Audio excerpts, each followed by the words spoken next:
Have you ever wanted to get your partner to be nicer, to help out more around the house, maybe to get in shape and lose weight, maybe to like sex, or even just like sex with you, or to like your parents, or to earn some money?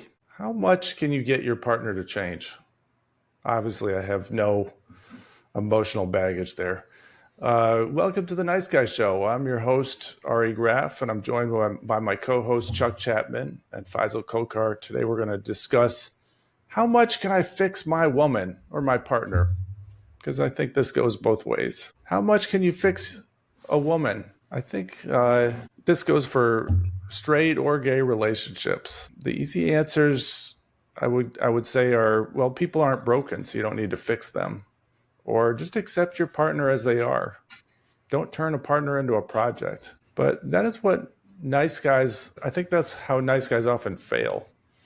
Um, so I want to ask you, Faisal and Chuck, can you fix your partner? Yes, we can. Like Bob the Builder. um, can we fix our partner? Yeah, good luck with that one.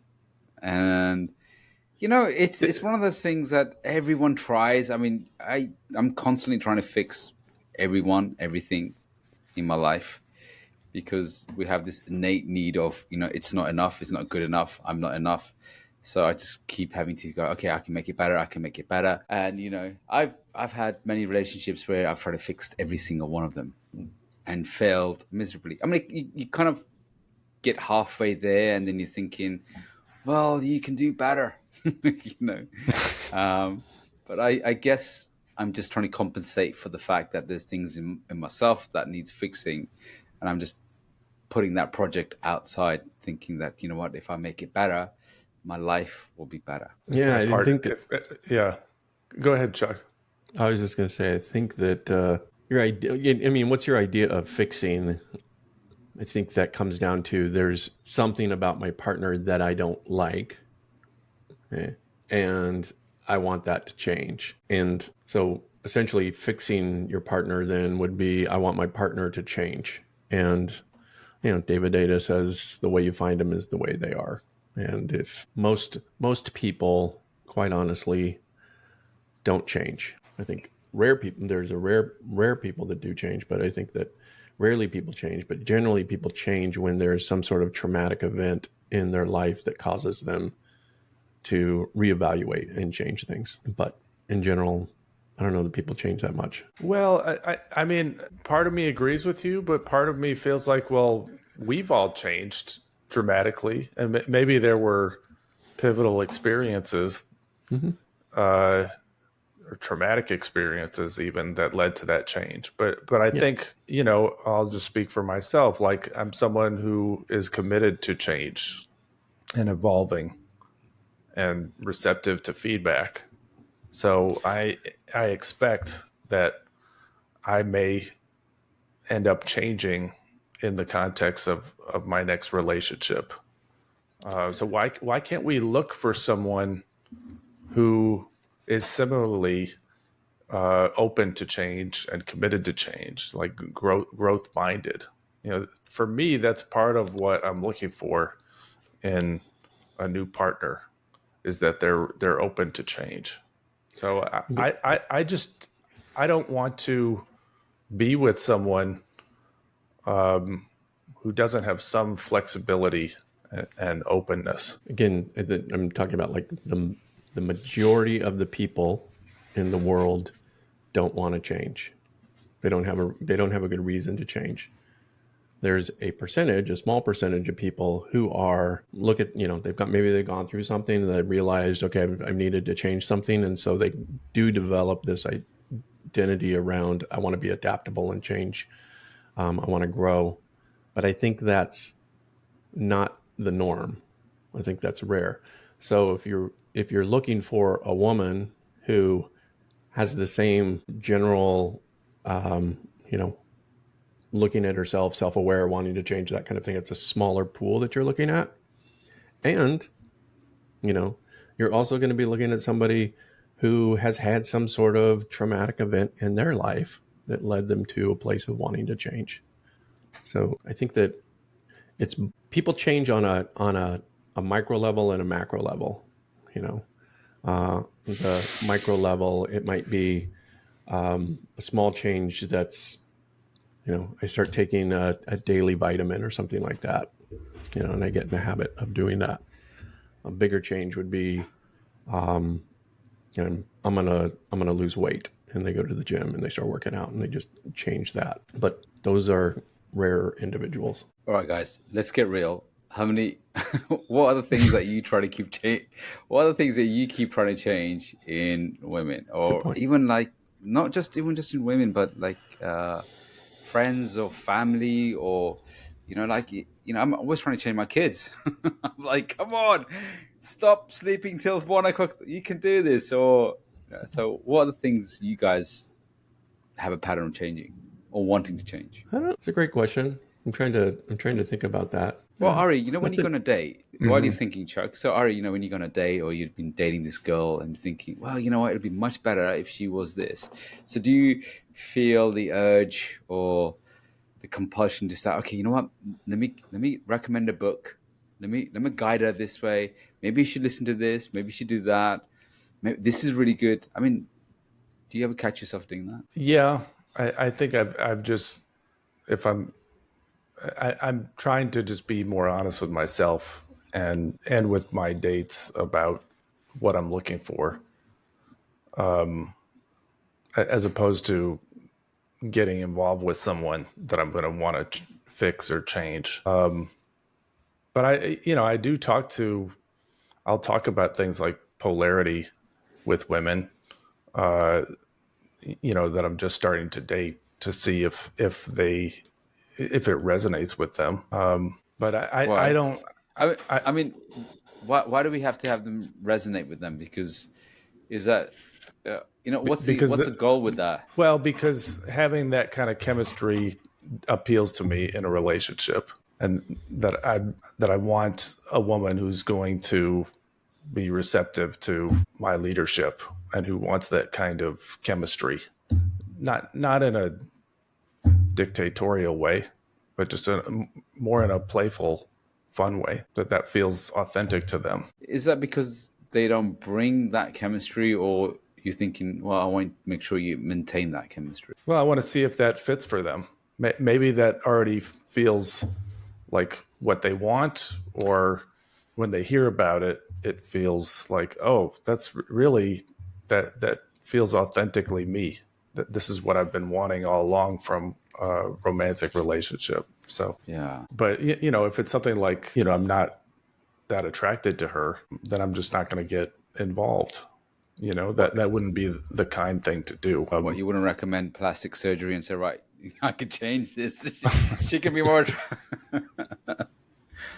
I know guys that go to crazy lengths to be with a girl and say, right, okay, I'm going to pay for a boob job. I'm going to pay for this job. I want to pay for that. And then, eventually she'd be like this. And It sounds like a nightmare. and expensive. I'm thinking more about, the men that I see that are in long-term relationships or married, and they've got a partner who, overworks or is angry all the time or joyless, depressed. How much can you promote change in that person? I was thinking about, one client I worked with in the past year, successful 40-something attorney, and his wife is also successful, but she's got a recent diagnosis of bipolar disorder, and she really fell apart and was resisting treatment. So how much can you push change with someone? He was determined to keep his family together, which I respected, but it involved a lot of, I think, trying to take over her care. I think wanting to keep your family together is different than wanting to have a dynamic, intimate relationship with someone. So, and I'm not saying you can't have both, but I'm saying that your motivation for wanting to do something is going to determine whether or not you're going to change. There's really an aspect of what's the motivation behind changing. And I don't think that we can, when it comes to changing somebody, give somebody else the motivation to change. I think we can try to influence, but I don't think we can like say, hey, you need to change. But what you can do is say, what am I willing to tolerate? I would rather keep my family together and tolerate a woman who has bipolar disorder than to be in a relationship where I'm getting all of my needs met. And that's just an ethical, moral choice that he made. It's not right or wrong, but the motivation behind wanting to change, I think, is an important aspect of it. And people have to want to change if they're going to change. Well, one of the points. I suppose all the motivation that we have, which we keep interrupting, don't we, Aaron? So don't we have like the motivation to change? It's always on us because we have pain or pleasure. So we're trying to get away from some pain, or we're trying to seek some pleasure. Yes, and Well, finish, Chuck. go ahead. Well, I one of the I think important points here, and it's part of the whole nice guy recovery, is we've got to work on ourselves, and that can lead to a shift in our partner. So I think that's the healthier version of fixing our partner is that if we can shift ourselves, we can shift the relationship and potentially them and their way of being. So my client with the bipolar disorder, his nice guy syndrome didn't create her bipolar, but it did contribute to some of the unhealthy dynamics in their relationship and sort of tolerating mistreatment from her, tolerating being in a subservient role with her. So he started to create more boundaries with her, more structure in the house, change his expectations of her participation. He expected her to participate in her treatment. So his nice guy recovery, I think, actually contributed to her improvement from her bipolar disorder, and accessing help and making some enduring changes in herself. So to me, that's a good example of how we can, shift our own way of being, and that can lead to changes in other people. But I think, too often people find themselves trying to change their partner to, lessen their own pain or create more pleasure in their life, as opposed to looking at themselves first. So if you're going to fix somebody, make sure you're fixing yourself. But really, I like to think about shifting, because, fixing kind of suggests that someone is broken. I like to think we're not broken, and that we can be more whole. What do you think? Well, I think wanting somebody to change comes from a judgment, which is, your own preference. And that sometimes that judgment can be a projection. And so it might be good to look at, that thing in yourself and say, is this something I need to change within me? Because I think you're right. Like you can't change somebody else. You can only change yourself. And when you change, the dynamic of the relationship changes. The dynamic of the relationship is either going to change for the better or for the worse. It's not going to stay the same as it was. So if you're committed to changing yourself and working on yourself, that's the most important thing. And then hopefully your partner is going to want to change with you, and you guys are going to grow together. But I would say that there's a big percentage of the time that you're going to do the work and your partner's not going to come along, and they're going to resist it. And some changes, when we hear about the term fixing it or change our partner, I think there's some aspects of light and dark to that as well. It's not just all one. It's like, okay, they're trying to change me, it's for the worse. But there are aspects of when we're trying to change someone, or maybe instigate a change, it's more purposeful, or it's better for the greater good, or better for the relationship, or better for the dynamic. And there are some changes that are purposeful. It comes from like a deeper sense rather than I've been on both sides. There have been some changes I wanted in the partner which were very selfish to what I needed in the relationship. Maybe I don't want to feel insecure, or maybe I don't want to feel some certain emotions of unworthiness. And there's also been some changes that were very purposeful and saying, actually, these changes, or if you adopt these changes, they will serve you and the relationship and us and everything else you do in the world. And it's important that we see that not trying to just change somebody is just always usually has a negative connotation to it. But there are some people that need a good kick up the ass. So for instigating change is a good kick up the ass. Good way to do it. That'll create the traumatic event that's necessary for someone to change. You know, a divorce was a really good instigation for me. You know, a breakup, because it was okay. I don't want this to happen again. And what are the changes? And this time round, obviously, after that, I was open to change.